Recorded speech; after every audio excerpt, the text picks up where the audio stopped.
បាទជំរាបសួរដោយសួស្តីបងប្អូនទាំងអស់គ្នាហ្នឹងហើយហ្នឹងមានបុកល្ហុងបងប្អូនបាទថ្ងៃនេះគឺថាជាអត់ថ្ងៃពីបុកល្ហុងឲ្យបងប្អូនបាទតែថ្ងៃហ្នឹងគឺយើងបុកល្ហុងអត់មានអីច្រើនបន្លែច្រើនបងប្អូនបាទគឺយើងល្ហុងយើងហូបមួយកន្លងតនបងប្អូនបាទកូនកែបាទធ្លាប់តែហូបបាទជាមួយទឹកម្រេចជាមួយស្វាយអីបាទតែថ្ងៃនេះខ្ញុំ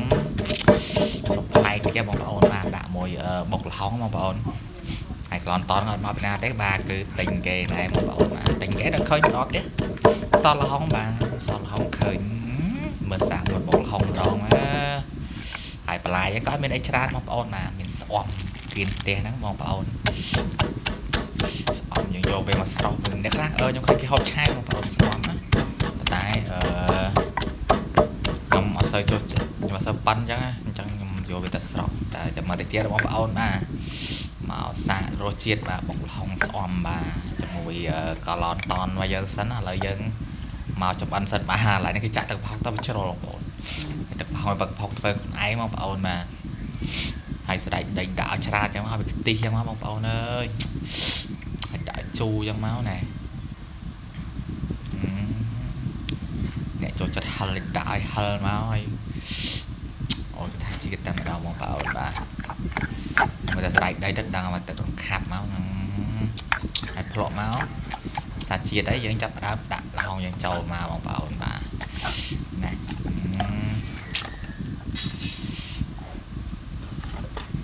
ល្ហុងដាក់ចឹងមក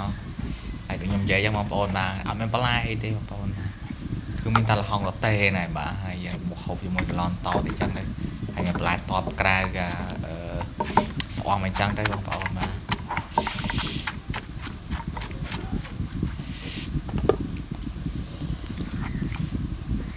តោះឡើយយើងភ្លក់ទៅគឺថារួចរាល់ហើយយើងច្បល់វាចូលជាតិចឹងមកថារសជាតិអស់តោះតែម្ដងបងប្អូនបាទគឺថាមានបន្លែអីចង់ហូបបុកល្ហុងអីបើហូបចឹងបងប្អូនមានលឹកកតូតលឹកអីដាក់មកគឺថាជាតិទៅបងប្អូនបាទលក្ខណៈសុកស្រាយយើងធម្មតាចាបុកល្ហុងយើងបាទនេះគឺរួចរាល់បងប្អូនបាទត្រួយស្អមយើងណាបងប្អូនបាទស្រស់ចឹងមកកន្លងតនមានកន្លងតនមានកតោអញ្ចឹងទៅបាទ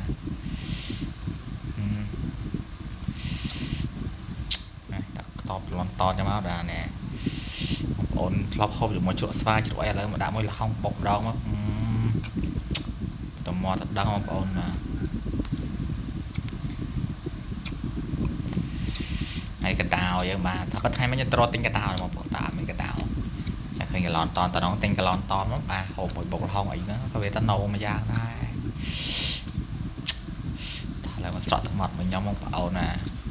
ហើយបងប្អូនមានលក្ខតួគៀនផ្ទះអីមកថែមលក់ថែមអីមកបងប្អូនស្អំនេះខ្ញុំនិយាយមែនបងប្អូននៅទី1ដែលខ្ញុំហូបមួយបុកល្ហុងតែគឺថាដាក់ទៅគឺត្រូវគ្នាមែនតើបងប្អូនមកគឺថាឆ្ងាញ់បងប្អូនអើយឲ្យមកតំមាត់ដឹង